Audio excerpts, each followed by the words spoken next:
That person was clearly destined to be an author. I mean, already the signs are there. They have great use of words, it's fun, and it's imaginative, and that is not the case here. Basically, when I look at this, I think that I was a very disturbing child, and that really Child Protective Services should have knocked on my parents' door and been like, Mr. and Mrs. Bray, we'd like to just ask you a few questions about your daughter. Did she ever harm the family pets? Is she a bedwetter? Because this is some disturbing stuff. And so I thought that I would start this evening by reading to you from the scintillating Death Castle, which was submitted to Miss Caulfield's 5th grade class. What you need to know about this, just a few things to set the scene. I was a huge horror fan growing up. I watched Dark Shadows all the time, and I was a big fan of Hammer horror films. What you really need in a horror movie set in the 18th century or the 19th century are some incredible anachronistic 1960s beehive hairdos. Also, I was extremely unpopular. I know it's hard to believe now. I was very awkward, and I wore in 5th and 6th grade. I wore a Big Bird shirt, and it was not ironic. It was not hipster. And so just imagine me writing this story with my shag haircut and my glasses and my Big Bird shirt like stretched over my beginner boobs, and now I've upset you. This is Death Castle. One Halloween night, Lisa, Laura, me, and Susie went trick-or-treating. All of a sudden, it started to rain. Boy, was it pouring. We found an old castle. It was real spooky. Susie said, "Boy, it's spooky." Thank you, Captain Obvious. We were scared, but we all went in, because, man, we had some ovaries. We were wet through our costumes. This is not porn, I swear. Our jeans and shirts and shoes were the only things wet. I went upstairs and found a bedroom. It was the 17th century one. So pretentious. Like I would know. I found some closets. In them, I found some old 17th century dresses. I don't like dresses, though. So I found an old nightgown and put it on because I was cold. Then I found the others. They had found some nightgowns, too. Egalitarian at heart. I went to my bedroom, and the others went to their bedrooms. Still not porn, I swear. About 12 o'clock, Lisa heard a moan and a scream. Don't. She ran and slept with Susie. This is like 50 Shades of Bray. A few minutes later, I heard footsteps, screams, and shrieks. I ran and slept under Laura's bed. It was 12:30 when it happened. At 12:30, the floor under me opened up and I fell down a slide. Now, the sad thing is that sort of a recreation of this exact scene happens in Diviners. Oh, I'm horrified. I didn't know where I was. Then a vampire came up and grabbed me. I screamed. I started running. Then I grabbed some dirt and threw it in its eyes. Heavens. I hid in the fireplace. Little did I know that Lisa was hiding in a chandelier from a witch. Susie was hiding behind some curtains from Frankenstein. And Laura was hiding in a piano from Dr. Frankenstein. The vampire caught me and put me in this weird machine. Then the others got caught and put in different machines. Then I want to kill myself. Then Dr. Frankenstein said, "You have entered the castle of the great witch and warlock. For that you shall be punished." Then our clothes turned to rags and we tried to get out. Laura disappeared. Lisa turned into a dog. Susie turned into a cat. And I started falling. Non sequitur time. I could see Laura down below. I kept hearing this horrible laughing. Then I landed. There was Laura. We were in the ancient Roman times, like you do. There was Cleopatra. She got us and made us work. We had to be her slaves. We stayed there a year. It's like I have disorder. One day, we fell in a hole. There was that horrible laughing again. We landed in the 16th century. Oh, the 16th century hole. Watch out for that one. We had to work in a dungeon for a year.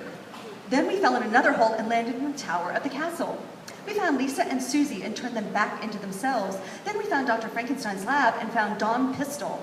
He cut off her head. I should tell you that Dawn Pistol was mean to me.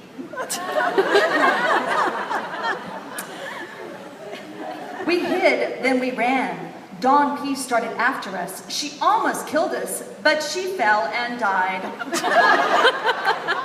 Got 99 problems, but Dawn Pistol ain't one. Then we found Terry Lynn, but she was dead. The old mummy had cut her up into pieces and left her to rot for dinner. Then we found Fifi, but her heart was cut out. Then a vampire bit Susie. Susie was a vampire! Cal surprise, but Susie fell on a stake and died. Lisa got caught by a werewolf and he tore her up to death.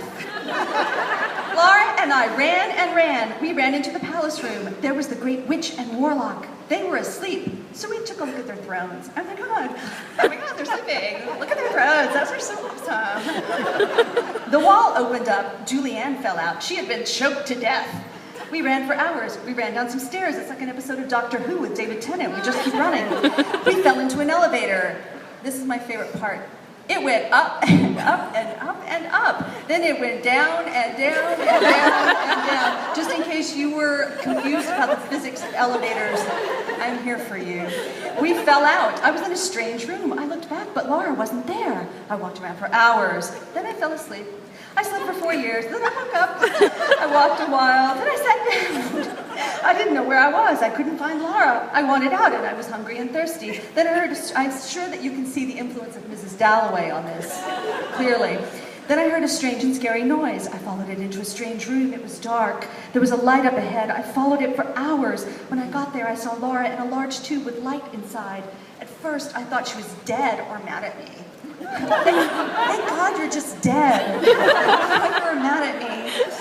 But then I could see that she was in a trance. I looked for a way to open it. Finally, I found it. A glass door opened and Laura fell out. She snapped out of it. What happened? I asked. Someone grabbed me and hypnotized me, she said. We started running. Then we started walking. Up ahead, I could see a light. We walked toward it. We crawled through a hole. We were in front of the castle. We started running. Then we stopped. There was Susie, Dawn, Fifi, Lisa, Terry Lynn, and Julianne. We went back to the castle, but we were too scared, so we went to the police and told them about it. Now we go to the police? Really? That night, they went, but there was nobody there. Besides that, we had only been gone 9 hours. That night, all 8 of us did some investigating. We found all the people that had been bugging us. There were some bank robbers we had seen in the paper 2 weeks ago. We figured that their loot must be hidden here. We started looking for it. This is like a genre hop. 1 hour later, Laura, me, and Dawn P found it. It was under a pillow, you know, because these bank robbers are so soft. Then the bank robbers found us and started chasing us. We knocked 2 of them out. Dawn P called the police. Then we ran into a dark room that was filled with pies, hoses, and water. Now it's fetish. We hooked the hoses up to the water and grabbed some pies. Lisa said, ready, aim, let's feel the tension. Then they came in, fire! We started throwing pies in their faces and squirted water on them. They took some pies and threw them at us. We started chasing them down the steps, throwing pies at them. Just then the police came and took them. This one policeman said, you all scat. This is no place for girls to play. We were so mad that we started throwing pies at them. We spent the next couple of hours in jail. That is some 6-pack of crazy. So, there are all kinds of influences that go into writing a book.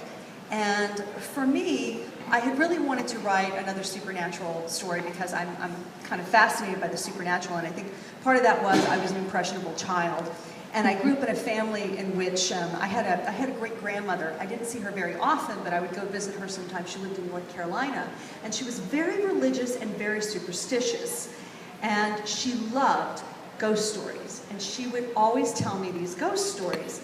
And one of the things that she told me about was the fact that her supposedly her grandmother, who raised her, was a psychic. So she told me these two stories. She told me about how one time they were going to church in a buggy, because this is in the late 1800s.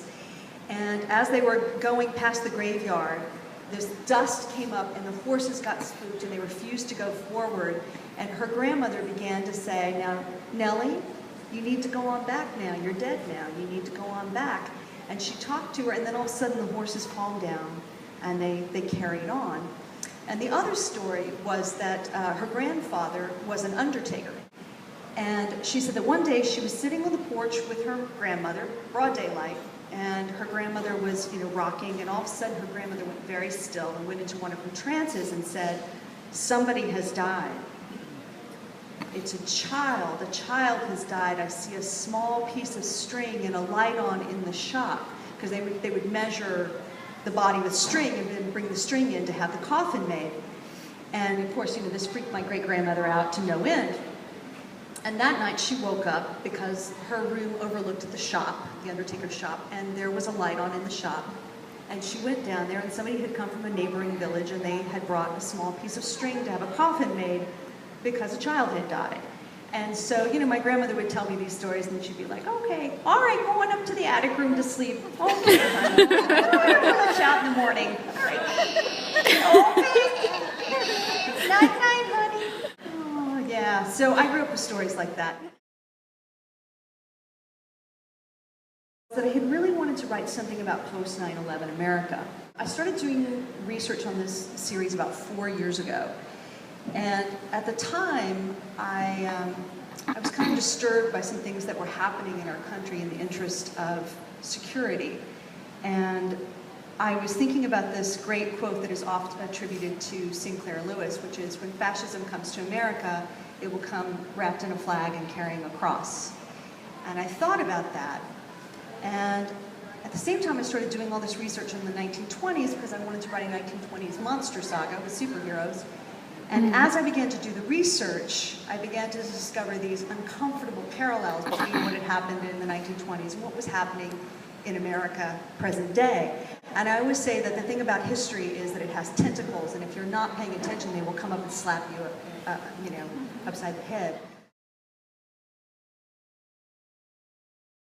I'll be forced to sing if you don't. That should stir you. Is there a method? Somewhere in New York, my husband is laughing, and then he's crying. It's more like orchestration for me, and I write all over the place. Or it was like the way Francis Ford Coppola would make a film, which was to shoot 500 hours of film for one 2-hour movie. And so I write all over the place and just keep writing. For every book, something called an orphan's file. And what I don't use goes in there. And sometimes the orphan file is 300 pages long. I know, I need a better method is what I'm saying. But clearly you can tell from this that every word that comes out of me is just a gem. All my thought process, everything is linear. Like Doug the dog and Up. Squirrel.